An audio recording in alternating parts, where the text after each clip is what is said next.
Nuestro invitado de hoy es un intelectual de izquierdas que ha conseguido lo más difícil para un intelectual de izquierdas, que la izquierda le lea y le discuta con pasión. Su libro La trampa de la diversidad es sin duda de lo más estimulante que se ha escrito últimamente. En otra vuelta de tuerca, Daniel Bernabé.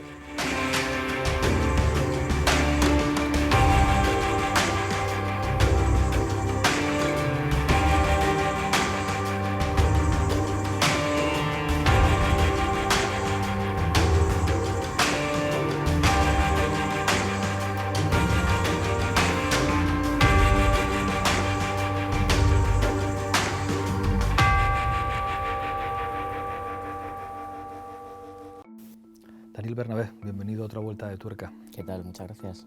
Bueno, has escrito un libro, La trampa de la diversidad, que ha conseguido algo muy poco frecuente cuando alguien de izquierdas escribe un libro, y es que se lea muchísimo, se le hagan muchas críticas, que haya, digamos, provocado debates apasionados. 9 ediciones llevas ya.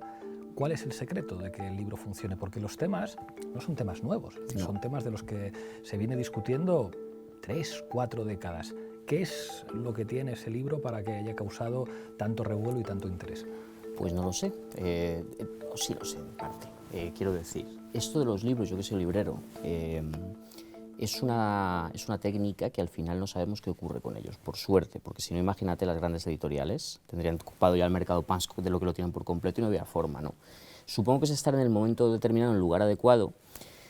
Y supongo que es también sacar un libro que, de una u otra forma, habla sobre un debate que estaba ahí, pero que se había ocultado un poco, y que habíamos echado demasiada tierra por encima, pero que aún seguía estando, ¿no?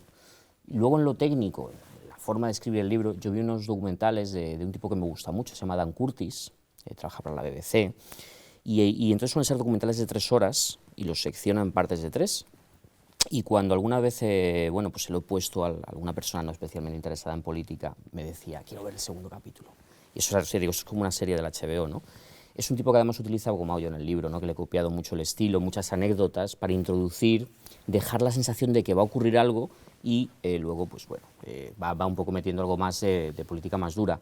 Yo entiendo que libros que traten temas pues, algo más complicados tienen que intentar buscar en la narrativa herramientas para llevarlos adelante y dar una imagen, pues bueno, de que lo que estás leyendo es casi como una aventura, ¿no? Y que te va a conducir por una historia casi secreta que te va a llevar, ¿no? Es una forma también de contar las cosas. Sí. Hay una cosa que se ha planteado siempre en términos teóricos desde la izquierda, y es que la conciencia no es algo que se adquiera exclusivamente, digamos, a partir de la reflexión intelectual, sino que es algo muy experiencial. Y tú te has criado en Fuenlabrada. ¿En qué medida tu experiencia personal condiciona una visión teórica que reivindica pues, algo que es verdad que ha pasado de moda, que es una concepción clasista de la política? Entender que las clases sociales son determinantes para entender la política y que excluir las clases sociales, digamos, como elemento fundamental para entender la política es una trampa, como Claro. señalas en el libro. Yo la primera vez que salí de Fuenlabrada, en términos de salir de verdad, fue cuando fui a estudiar a la facultad, ¿no? Yo estudié Trabajo Social en la Complutense, que está al lado de Política, es el mismo edificio, la cárcel aquella. Y entonces, bueno, pues uno llega allí, siendo, digamos, alguien que en su instituto pues era Yo siempre he tenido una cosa en mi vida que ha sido que nunca he pertenecido a ningún lado. Yo presumo mucho de chico de barrio, pero soy un fracaso total como chico de barrio. No sé jugar al fútbol, no sabía pelearme, en fin, una cosa... me gustaba leer libros, ese tipo de... Y cuando llego a la facultad de repente me di cuenta de que soy muy diferente a la gente que está allí. Porque, por desgracia, bueno, estoy hablando del final de los 90, supongo que hay una cierta brecha de clase media, clase trabajadora, y me di cuenta que es gente que ha viajado más que yo, que ha leído más que yo, que es en términos generales más culta que yo, y me empiezo a preguntar qué es lo que ocurre, sobre todo en los compañeros más radicalizados de izquierdas, que en esa facultad los había a puñados, Claro. ¿no? Y que se podían permitir, digamos, algunas formas incluso estéticas de rebeldía que a mí ni siquiera se me hubieran ocurrido, porque yo allí iba a estudiar, en el fondo tampoco fue. Y a partir de ahí es un momento en el que yo me empiezo a preguntar bueno, qué efecto tiene esto en la vida de las personas, ¿no? Es lo que me conduce, digamos, a interesarme mucho por la política, y luego, sin duda alguna, pues cuando en Leganés, que es donde más políticamente yo me acuerdo que hacía cosas con jóvenes de comisiones allí, pues ver también lo que significa, bueno, pues hacer sindicalismo, pues en un barrio, los problemas concretos y sobre todo tratar con gente muy diferente, ¿no? Que en ese momento habíamos pues, muchos pequeños partidos, sectas de todo tipo y tal, ¿no? Entonces, bueno, pues yo creo que es el inicio un poco de por qué te empiezas a interesar por todo esto.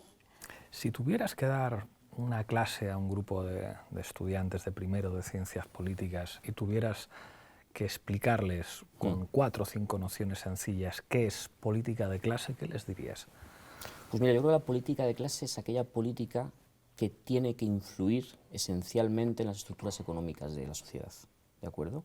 Es una política que es algo que creo que se nos ha olvidado, que no recordamos cómo hacer, porque la situación obviamente ha cambiado mucho desde los años de los 50 a los 80, esta época más o menos gloriosa de Europa, el estado del bienestar y tal, ¿no? La política de clase al final es que influya en la vida cotidiana de las personas.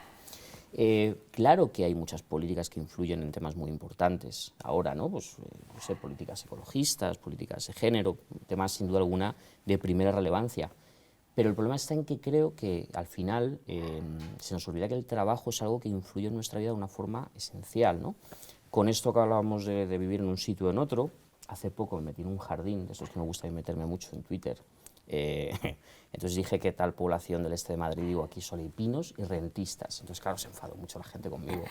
Pero esencialmente es así. Al final tú te das cuenta de las diferencias salariales que hay, ya dan casi de 30.000 euros entre una ciudad y otra, del acceso a la universidad, incluso de la esperanza de vida. Eso es la clase social. Al final, por ejemplo, la Ocasio-Cortez, que ahora me gusta menos, pero cuando empezó me gustaba más, tenía una frase muy buena que era esta del código postal determina al final toda tu vida. Claro. Y creo que es algo que se nos ha olvidado en demérito de esta clase media aspiracional que queremos todos formar parte de ella.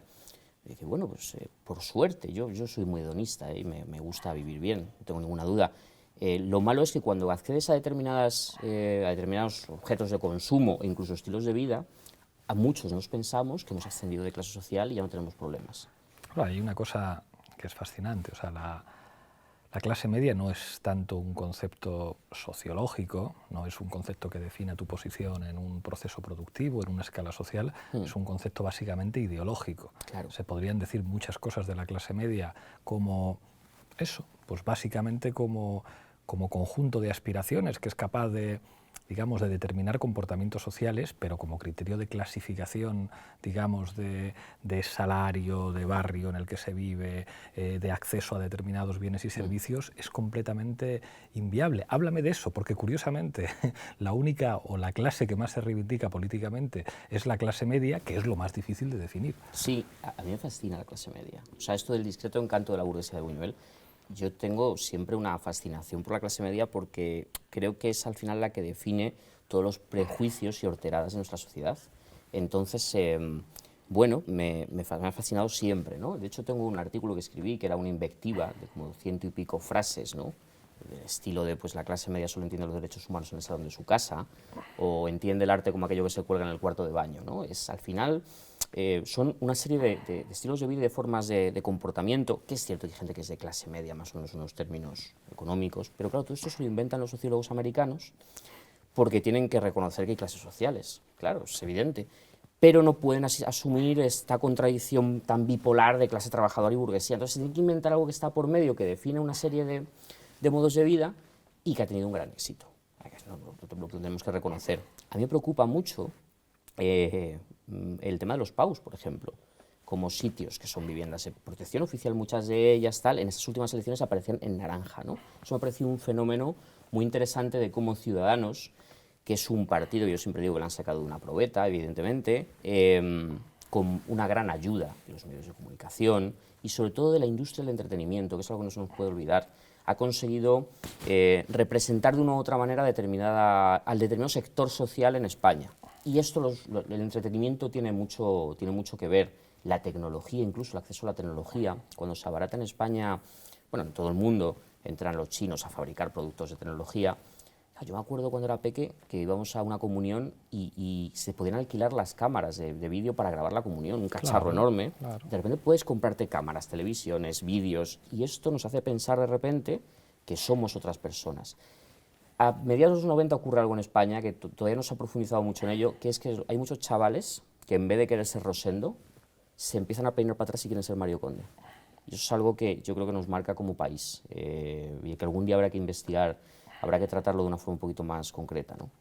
Eso y, bueno, una de los hallazgos para describir una forma de pensamiento casi hegemónica, que es el cuñadismo, Sí. que es una expresión muy feliz. El cuñadismo ha existido siempre. O sea, Sí. es como los Defcon 2, antes de que la palabra se pusiera de moda, la canción Señores ya estaban hablando de eso, de ese, digamos, esos sentidos comunes profundamente reaccionarios y machistas, pero que revelan una forma de pensar reaccionaria que afecta fundamentalmente a esos sectores que se autoperciben como clase media.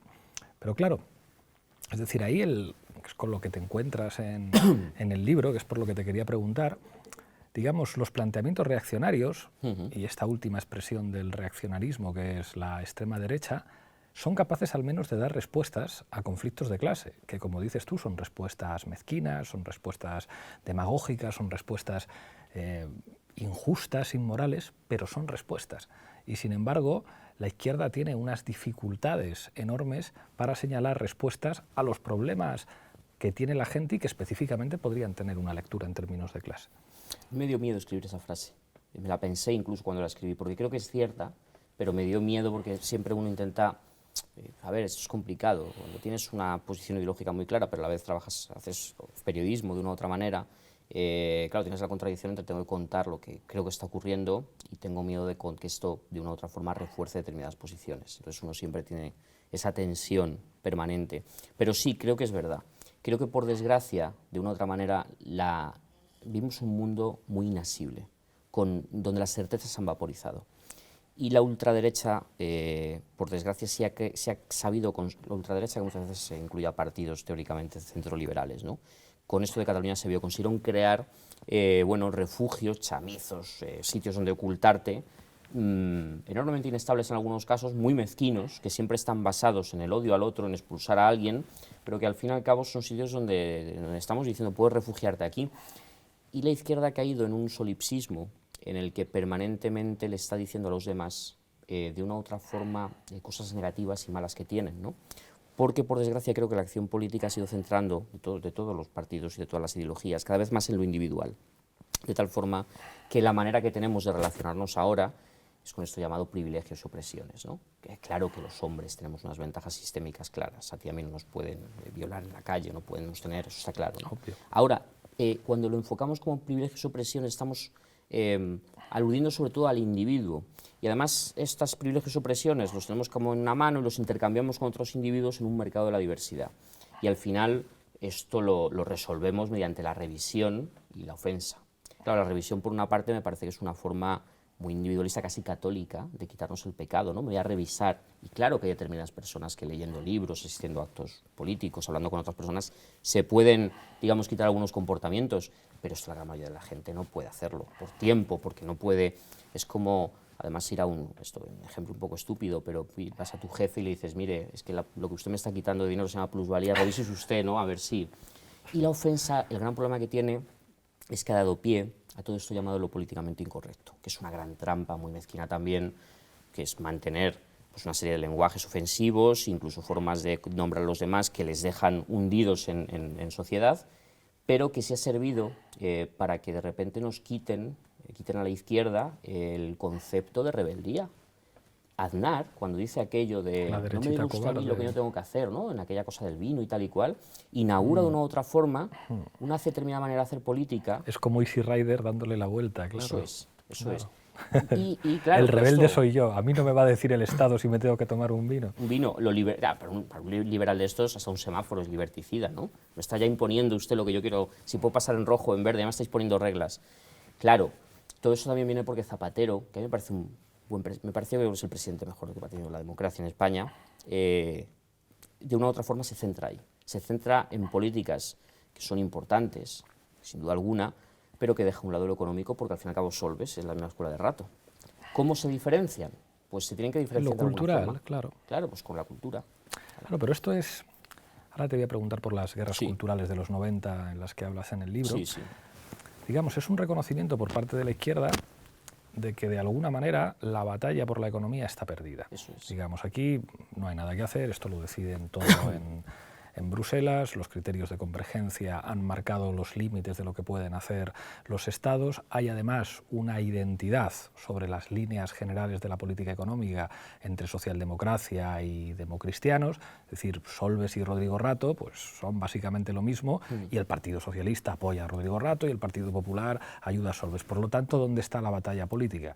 Pues la batalla política tiene que estar en elementos culturales. Pues estos señores son del Opus Dei, pues nosotros entonces tenemos que asumir que somos los de las libertades sexuales, a pesar de que luego con el concordato de la Iglesia ni lo vamos a tocar, ni vamos a tocar la estructura de propiedad de la Iglesia, ni nada. Pero, digamos, la política es antagonismo por definición.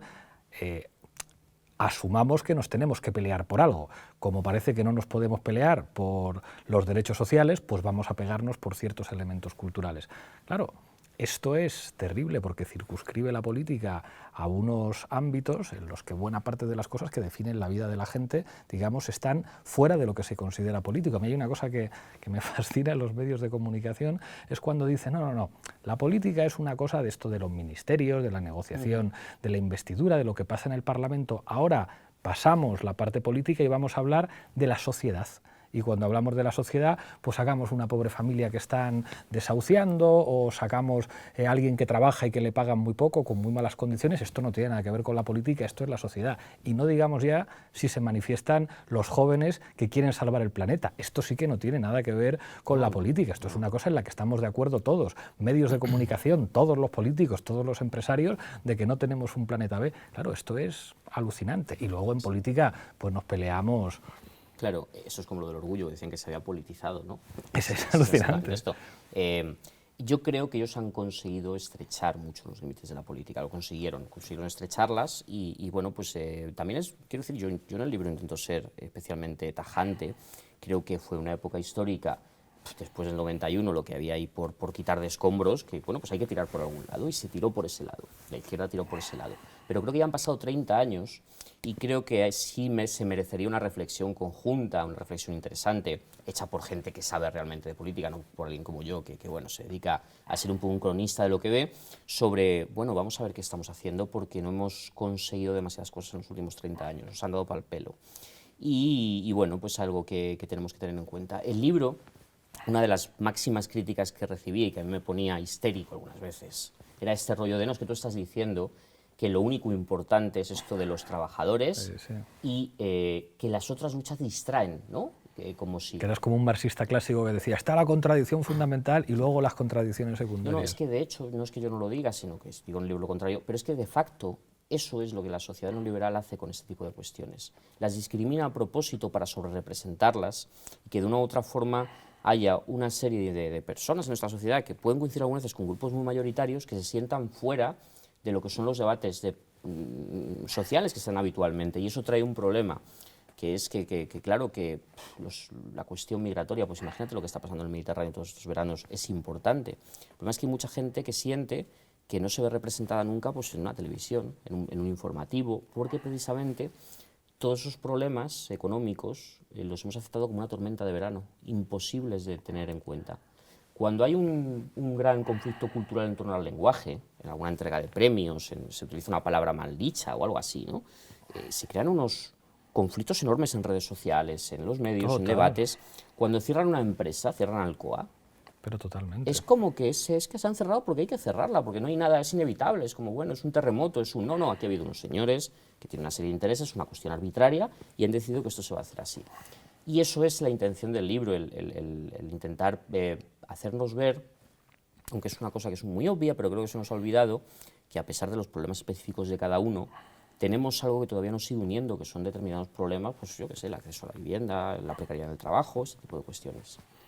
En el libro hablas de la posmodernidad, que es una palabra compuesta, digamos, muy manida, pero nadie tiene muy claro qué sea eso de la modernidad. Si la modernidad es, digamos, un mundo que inaugura la Revolución Francesa a partir de los principios de libertad, igualdad y fraternidad, o qué es lo que significa la modernidad, si la modernidad es, digamos, el empuje del racionalismo frente al peso ideológico de las religiones, y mucho menos se sabe qué es lo que significa la posmodernidad. O sea, es una palabra digamos, acompaña muchos discursos intelectuales, digamos que sirve para nombrar diferentes tipos de fenómenos artísticos, políticos, determinados estilos sociales, pero ¿a qué te refieres cuando hablas de posmodernidad? Tengo una amiga, una muy querida amiga mía, Nerea Philosophers, Nerea Blanco de Philosophers, que siempre me dice, tenemos un problema con el lenguaje, dice, porque cada uno lo utilizamos de una manera. Dice, yo que soy filósofa, algunas palabras para mí significan algo muy diferente de lo que significan para ti, y para un técnico es una cosa muy diferente, y para... Claro, esto de la posmodernidad, yo no tengo ni idea a un nivel filosófico, incluso de dureza política, pero sí sé que marca un espíritu de época. Sí sé que nos dice algo, que la sociedad cambió en una serie de líneas generales. Yo creo que cuando te pones a ver los cambios que hay en el siglo XIX, te das cuenta que de repente, llegan dos alemanes, se dan cuenta que con esta idea tan estupenda de que el ser humano podía ser el centro de su vida y de que podía cambiar su vida a mejor con inteligencia, con ciencia, con organización, ellos le añaden la idea de que, bueno, que eso está muy bien, pero que hay clases sociales, ¿no? Y creo que eso es lo que marca una manera de entender el mundo que lo alteró significativamente en el siglo XX. En el siglo XX no hay una década donde no haya una revolución hasta los 80, hasta los 90, mejor dicho. Todas las décadas han contado con su revolución, con su conflicto, y de una otra forma el socialismo, que es una de las ideologías de la modernidad, marcó todo el siglo XX. Claro. Yo creo que lo que hay es un aburrimiento y un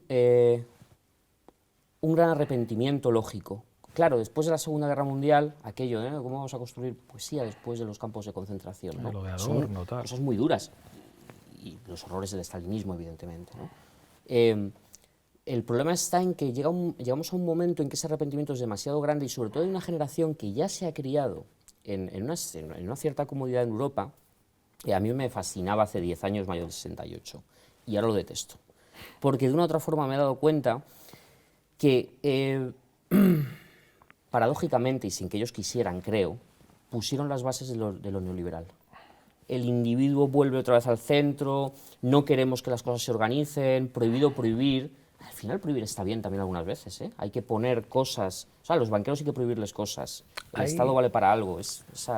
Hay una teoría que es, digamos, los posobreristas italianos describieron lo que ellos llaman el posfordismo como la contrarrevolución del 68. Dicen algo que no es muy distinto a lo que decías. Digamos, ellos interpretan que fundamentalmente en los años 80 hay una contrarrevolución neoliberal que utiliza, digamos, como ingredientes buena parte de los elementos de la revolución cultural del 68. Y en los ejemplos se entiende muy bien. De repente una tarjeta de crédito te la anuncia un joven con rastas. De repente, digamos, lo que significaba libertad sexual y cómo se expresaba eso en la manera de vestir, que era una manera de desafiar a la autoridad, pues eso, digamos, que se reconvierte en consumismo y digamos, fetichismo o adoración de la belleza. O sea que de alguna manera, claro que el 68 es una revolución cultural en todo el mundo, y es verdad que se habla mucho del 68 hablando de los estudiantes en París, pero también había huelgas en la Renault y, claro, digamos, lo que ocurre en Praga o lo que ocurre en México. Pero es verdad que es una revolución cultural, una revolución no solamente contra el capitalismo, sino contra el socialismo en la forma en la que se había entendido en aquel momento. O sea, si en el 68 el maoísmo tiene éxito, probablemente es porque no se sabía muy bien qué ocurría en China, pero digamos que el maoísmo tenía ese elemento erotizante que no tenía el socialismo soviético, digamos, de la coexistencia, es decir, estos siguen siendo revolucionarios y no sé qué, y lo que significa el Che Guevara, y sobre todo un contexto en el que la revolución está bien. Esto es una cosa tremenda, es decir, como que la revolución, que sea una palabra bonita, se acepta todavía, claro, que es como, está bien ser revolucionario, es buena la revolución, entendido que esto implica, digamos, cambiar la sociedad y no sé qué. Claro, toda esa revolución cultural que permanece en lo estético, en lo simbólico, de alguna manera abre la puerta a la contrarrevolución, es decir, todos esos elementos se cooptan para decir, bueno, ahora le ponemos un producto de marketing completamente nuevo que bebe de esa revolución cultural y que sin embargo se ha ido desactivando poco a poco. Ahí tú hablas en el libro de una cosa que llamas guerra de conquista cultural por arriba. Quería que me explicaras a qué te refieres con eso. Tú fíjate que Jerry Rubin, el activista este norteamericano del partido Hippie, ¿no?, que era un tipo pues muy performativo, que hacía grandes movidas en los ejércitos de la noche de Mailer, en fin, un tipo muy presente en la contracultura de los 60, acaba siendo un reaganista convencido. y acaba yendo por las televisiones discutiendo con otros ex-hippies sobre que el neoliberalismo es lo mejor que hay que hacer. De esto se dan cuenta antes que nadie los publicistas en Estados Unidos, porque empiezan a ver que tienen gran dificultad para vender determinados objetos de consumo a los antiguos hippies, que son gente que además, pues la mayoría eran de clase media, ya han ascendido socialmente, han olvidado ya las intenciones de cambio social de una u otra forma, pero les sigue quedando esa especie de individualidad y rebeldía. Entonces se dan cuenta que la forma de venderles objetos, productos de consumo, es apelar a que son gente diferente todavía, a los otros, ¿no? A los señores de traje y tal.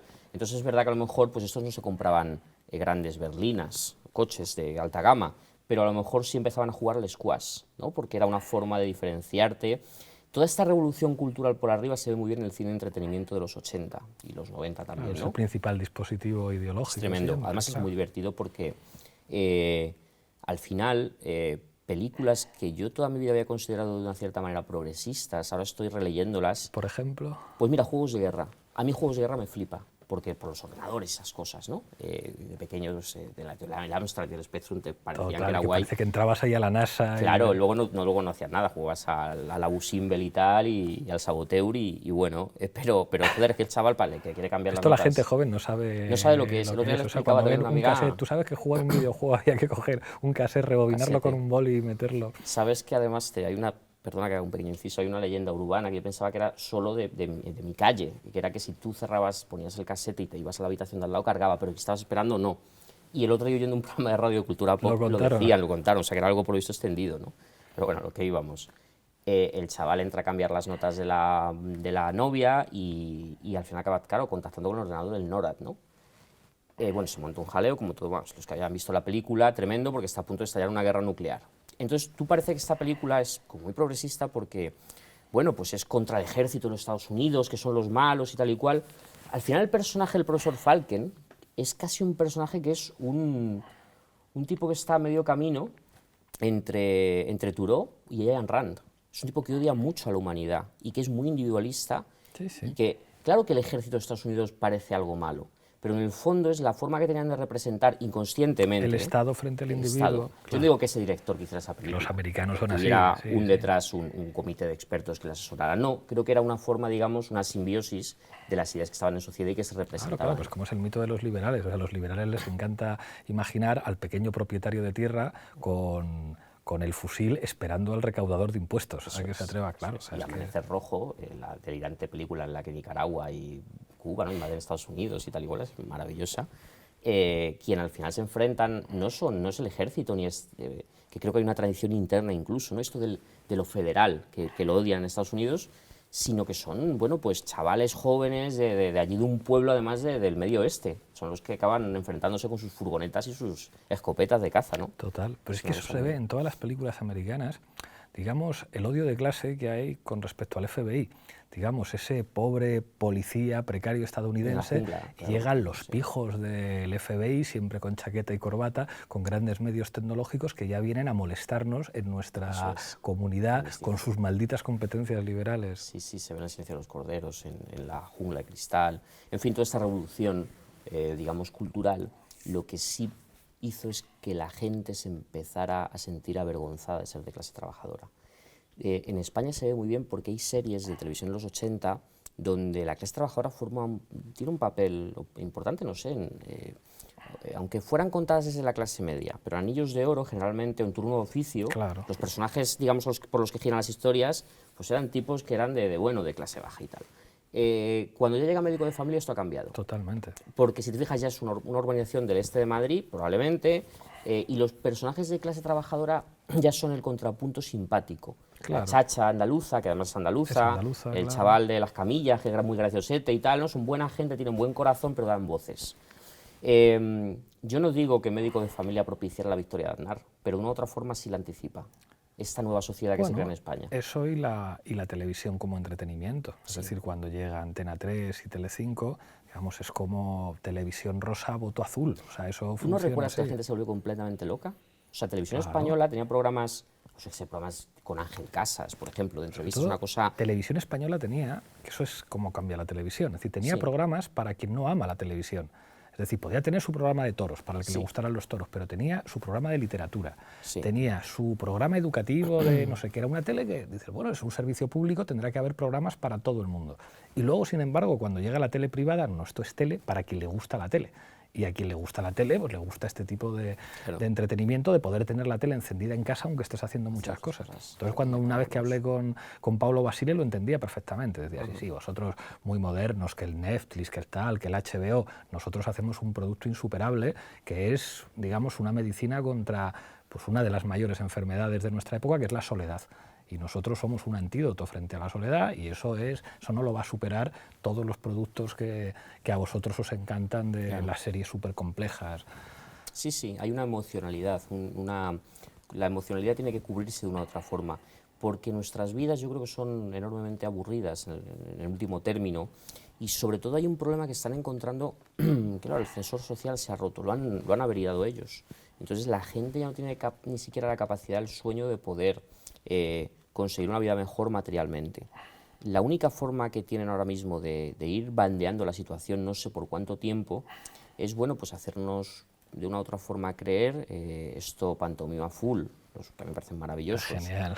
Tienen un vídeo pues sobre esto, sobre la clase media aspiracional, que es que no lo llaman así ellos, pero definen muy bien con estas cosas de la ginebra. Este que está en Londres, por ejemplo, dice, ay, ¿cómo se dice bufanda? Scarf, ¿no? Claro, claro, sí.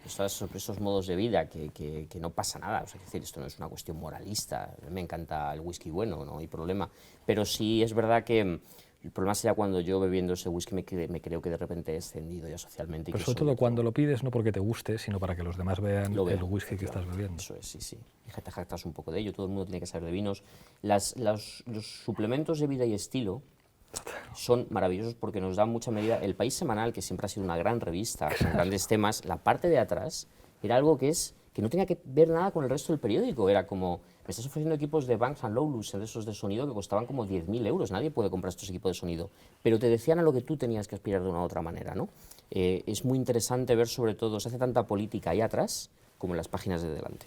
Y nos damos menos cuenta, claro. Se hace probablemente mucha más. O sea, yo creo que la clave de... O sea, digamos, los programas políticos más importantes no son ni las tertulias ni los informativos, son los programas de entretenimiento y los de humor. O sea, yo creo que los dos programas políticos más, digamos, más abiertamente partidistas que existen en España y que se lo pueden permitir, que se pueden permitir un nivel de partidismo que ningún otro formato se podría permitir, son Polonia y el Intermedio. Claro. O sea, es evidente lo que son cada cosa. Polonia, claramente, es que era republicana de Cataluña, y el Intermedio es el centro-izquierda que muchas veces dices, pobre Wyoming, las cosas que le obligan a decir al hombre cuando él no piensa así. Pero eso, en el programa de humor, te puedes permitir ser explícito políticamente. Porque la chanza y te recubren. Yo ahí tengo un problema, me echa mucho la bronca, me dicen, es que tú estás siempre demasiado serio, eso nos pasa. Pero claro, fíjate, hay un personaje que es fascinante en términos culturales, que es Ronald Reagan. Ronald Reagan es encantador.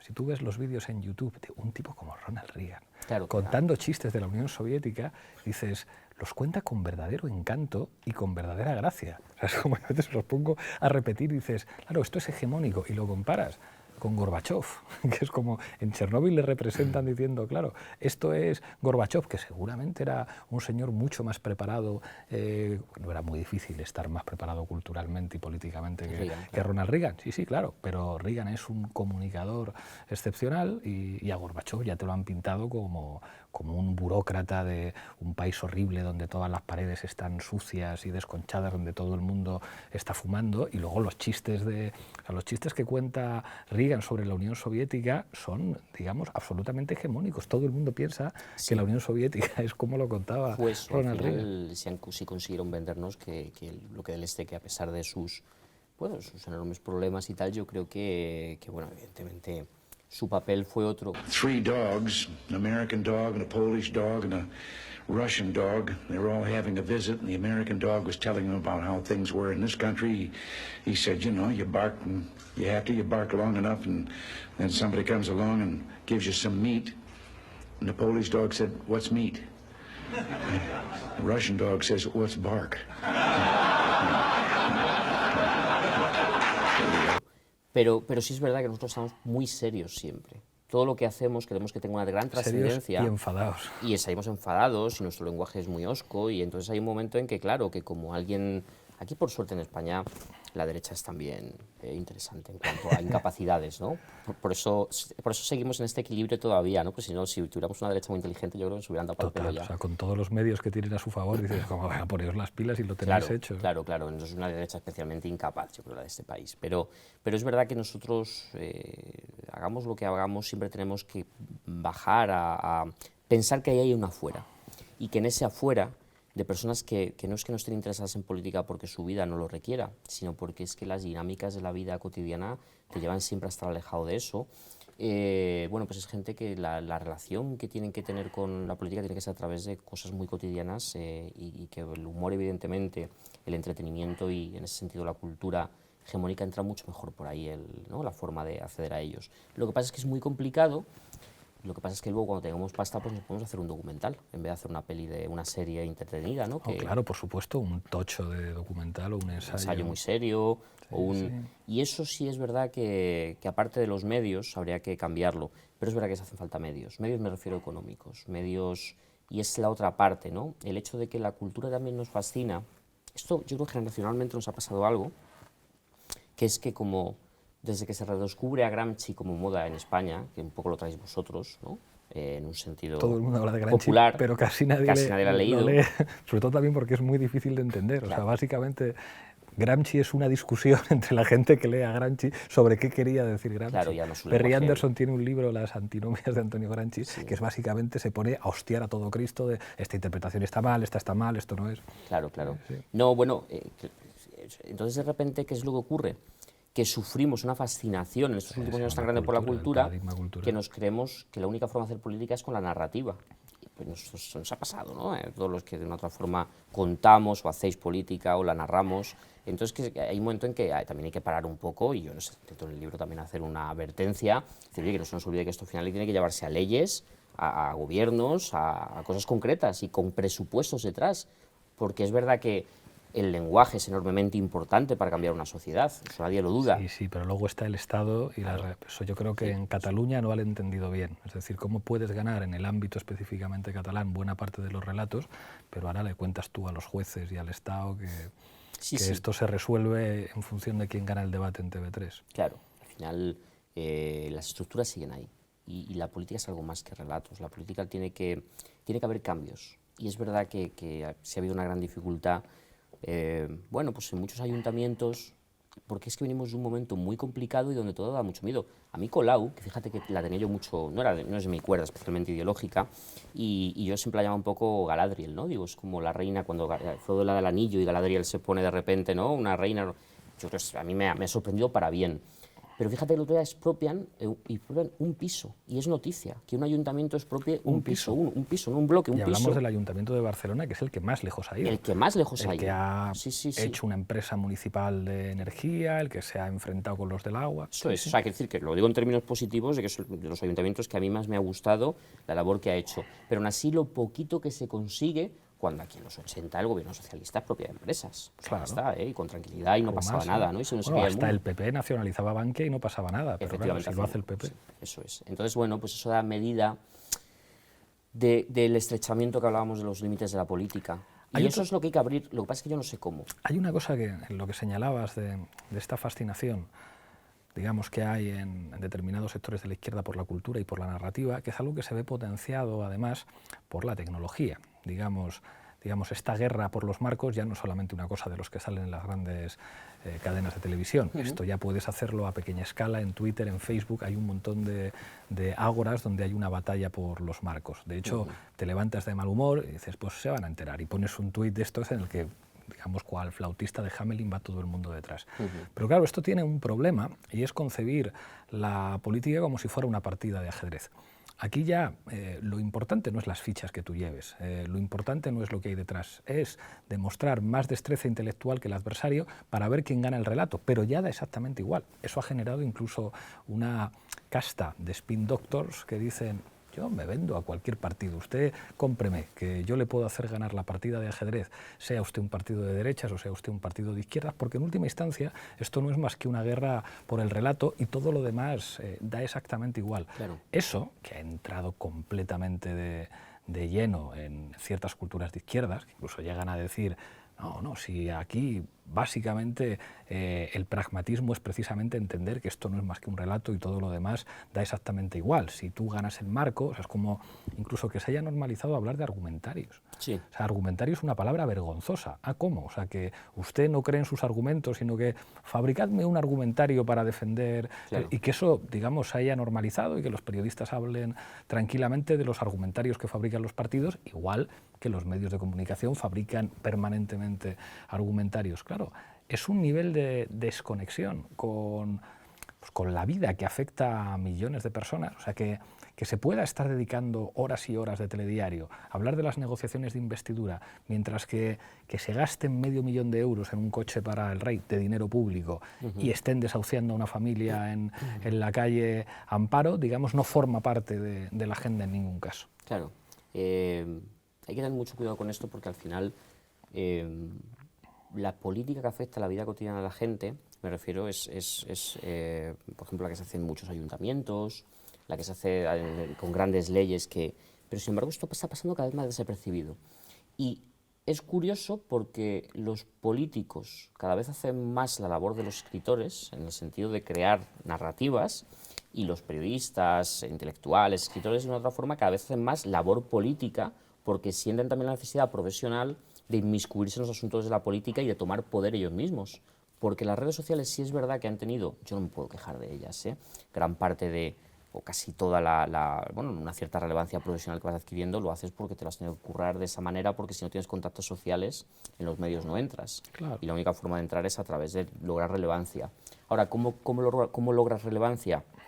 Muchas veces también exponiendo, bueno, pues siendo mucho más duro en algunas cosas. Claro, llamando la atención. Llamando la atención, entonces eso es algo que nos afecta a todos. Entonces es verdad que de una u otra forma los que escribimos empezamos a hacer política personal, ¿no? De producto incluso, y vosotros tenéis que hacer muchas veces la labor de crear narrativas y crear tal, ¿no? Y entonces esto es algo que es enormemente contradictorio.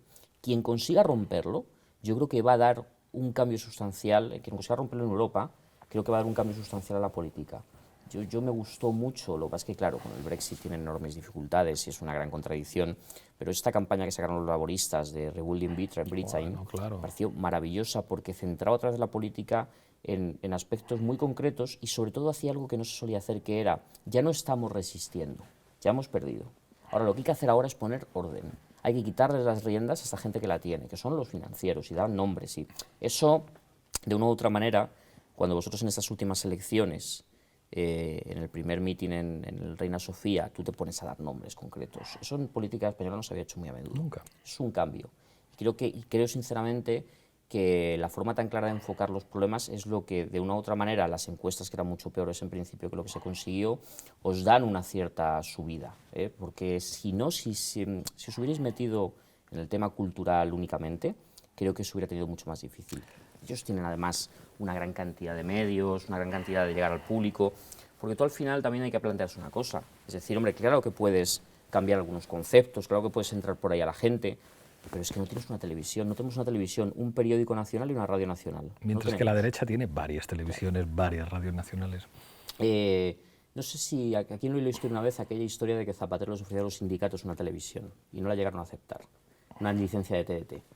Aquello hubiera sido, bueno, pues hubiera sido un cambio sustancial, ¿no? Hubiera sido la televisión de los sindicatos, pero por algo hay que ir, por algo hay que tirar por ahí, porque si no es muy complicado el poder luego pues llevar a cabo todas las ideas que algunas veces pues algunos tenemos, ¿no?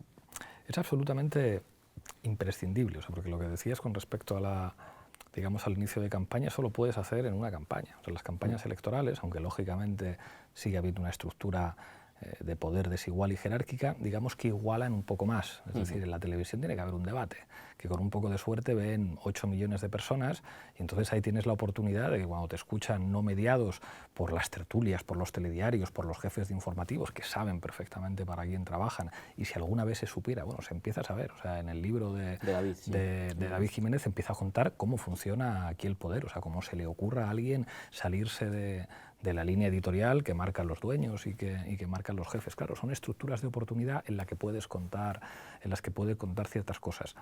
Antes de pasar a la rueda de reconocimiento, un par de preguntas. Una, a propósito del feminismo, te quería preguntar por la crítica que hace Nancy Fraser, que yo creo que hace un análisis muy interesante a la segunda ola, que es como, mire usted, puede haber a la segunda ola del feminismo, reivindicando que puede haber un feminismo de clase, digamos, que de alguna manera señala, mire usted, dentro del propio feminismo ha habido un debate muy intenso a la hora de separar los elementos socioeconómicos que, a juicio de Nancy Fraser, tienen que ser la clave de una apuesta que tiene que ver con tocar las estructuras de reproducción social. Sí, la cuestión es que el feminismo no ajeno, el feminismo como la gastronomía, como el cine, ha caído en precisamente esta tendencia de olvidar, por ejemplo, de no situar en primer término el debate sobre los trabajos de cuidado de la mujer, que son esenciales para la supervivencia del capital, ¿de acuerdo? Que esto era algo que, leyendo textos de los finales de los 70, está muy presente, permanentemente presente, el qué se va a hacer. Hay algunas que proponen que tienen que tener un sueldo, pero a su vez hay un debate que dicen si les ponemos un sueldo el trabajo siempre va a quedar ahí. Es decir, era un tema muy central y muy centrado en cómo la relación capital-trabajo afectaba directamente a la mujer, ¿no?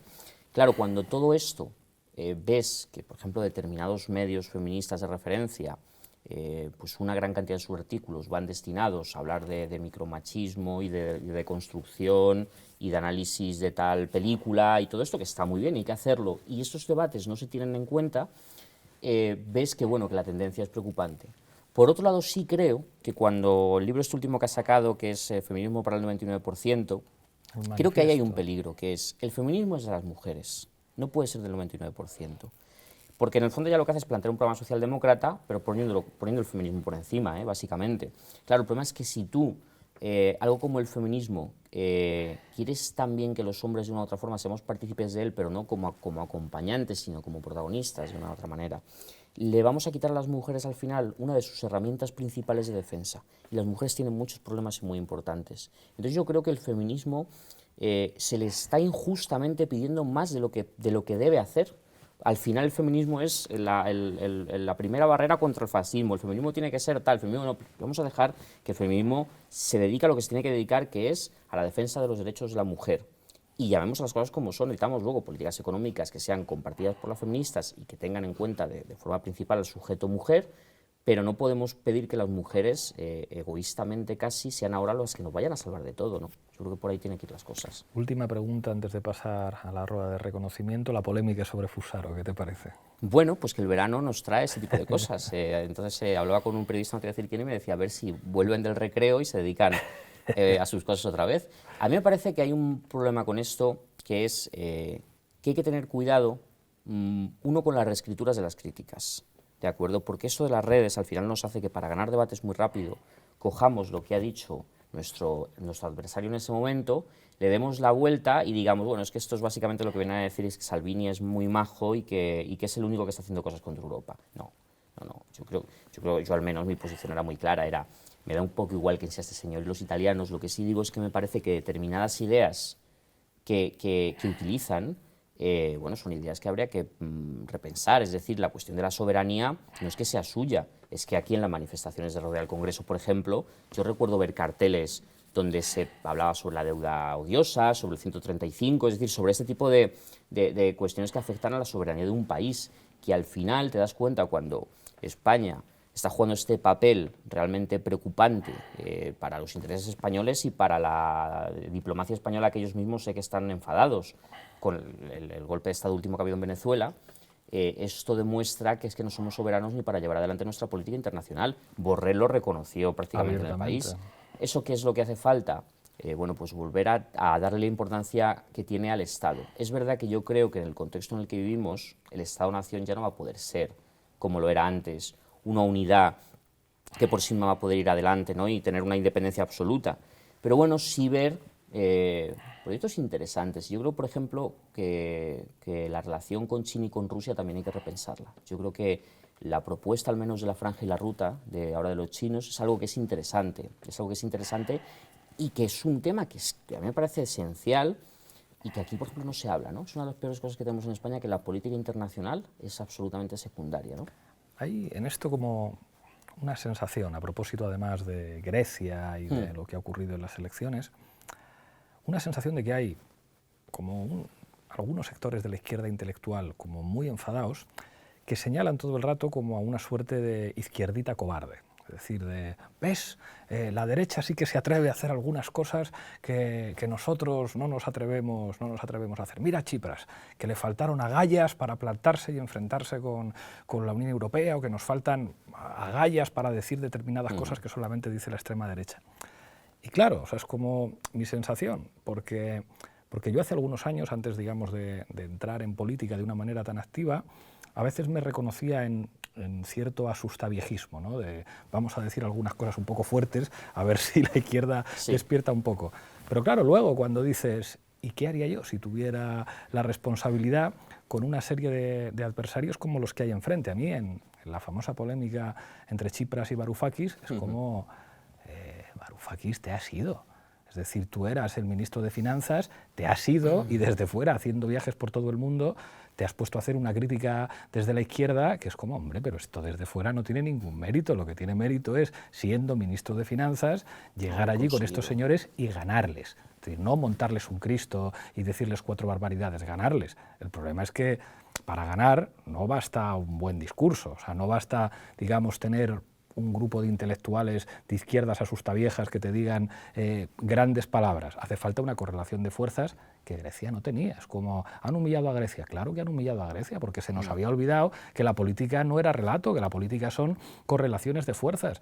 Y probablemente los griegos no desearan que se les aplicara el memorándum, pero tampoco estaban dispuestos a tomar las armas o simplemente asumir que había que hacer colas delante de los cajeros automáticos porque se salía del euro, porque se llevaba después una devaluación que hacía que ningún griego pudiera tener sus ahorros denominados en algo diferente a una eventual moneda nacional. ¿Qué quiero decir con esto? Que hay, como muchas veces, o yo tengo la sensación desde una posición distinta, que es como se exigen que haya determinados posicionamientos políticos, que esto no es simplemente decirlo y contarlo, esto es calcular las fuerzas que tienes para asumir niveles de enfrentamiento que van a ser atroces. Si se monta un Cristo en España, porque Isa Serra dice, oiga, es un poco de vergüenza esto de que la sanidad pública tenga que aceptar donaciones de millonarios, que además todo el mundo dice que utilizan mecanismos de elusión fiscal, de decir, oiga, esto está un poco feo, la dignidad del Estado,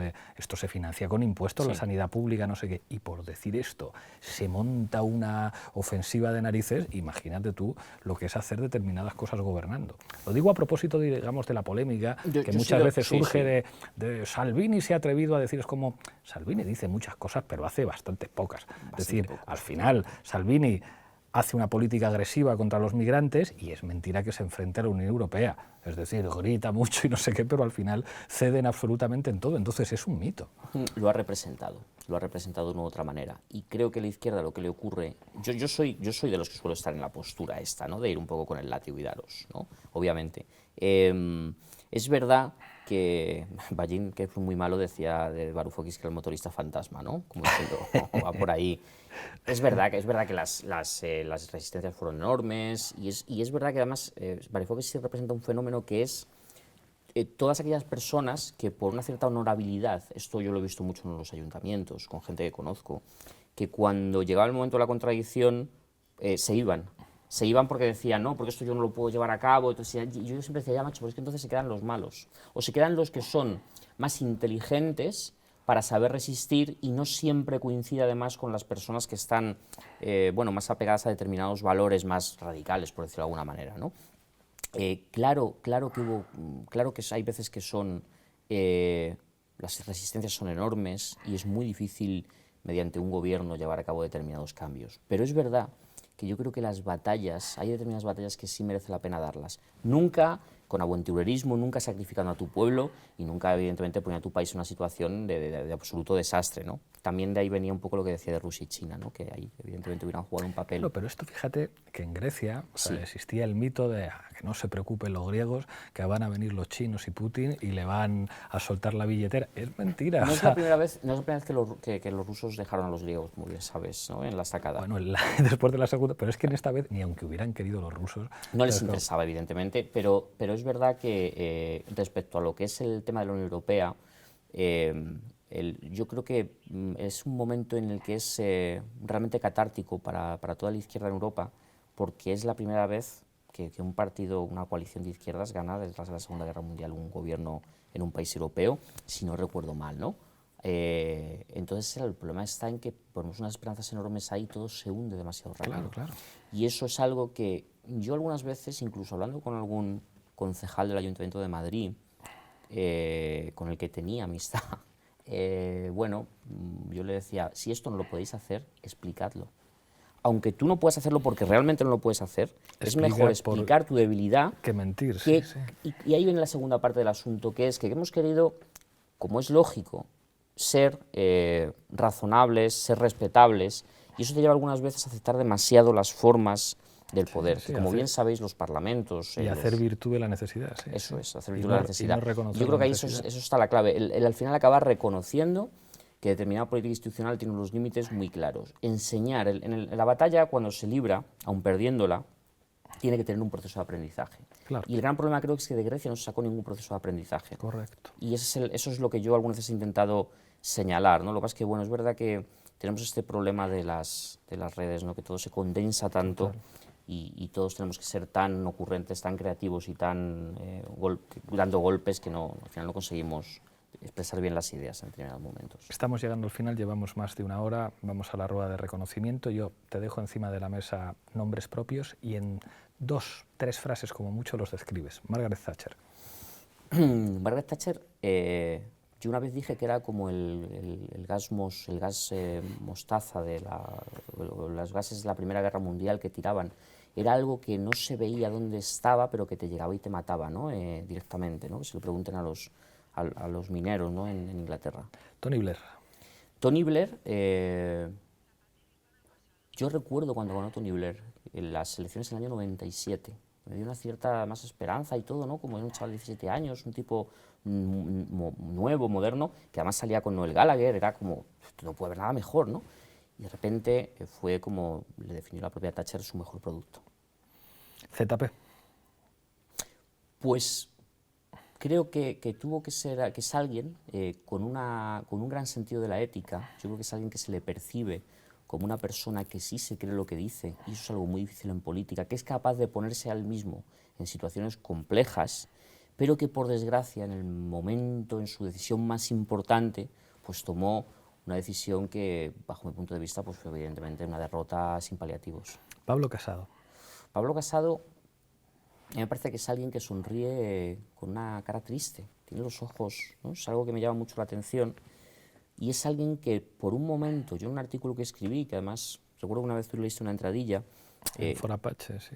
representaba una cierta forma de ser alguien moderno, de ser alguien que podía estar en un barrio de Madrid como Malasaña y a la vez estar en el barrio Salamanca, pero que ha sido de arrastrado por sus padrinos políticos y gente que le ha susurrado al oído demasiado a unas posiciones de derecha demasiado ultra.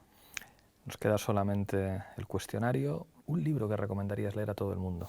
Pues me voy a recomendar leer La movida que me salvó, de un amigo mío, Mariano Pinós, escritor de Zaragoza. Sí. Me parece un tipo estupendo, es un libro que yo ni me interesa el hip hop, ni tengo una gran relación yo con Zaragoza, pero que me hizo revivir todas las aventuras de los años 90, los que vivimos los años 90 de jóvenes, así que lo recomiendo encarecidamente. Una película. Una película. Es muy difícil una película, siempre nos pasa lo mismo, ¿no? Pero ¿cuál película podemos coger? Mira, es un documental, es El fondo del aire es rojo, de Chris Maker, porque creo que nos vendría bien verlo ahora para ver la gran... Es un documental rodado en los finales de los años 70 que habla sobre cómo las energías revolucionarias se fueron para abajo, ¿no? Y está bien verlo porque te das cuenta de cómo ha cambiado el mundo en 30 años. Las cosas que en aquel momento se consideraban razonables y posibles. Tenemos que recuperar el papel de la historicidad, de que esto nunca ha sido así siempre. Una serie. Una serie, Curro Jiménez. Toma ya, con el Curro Jiménez.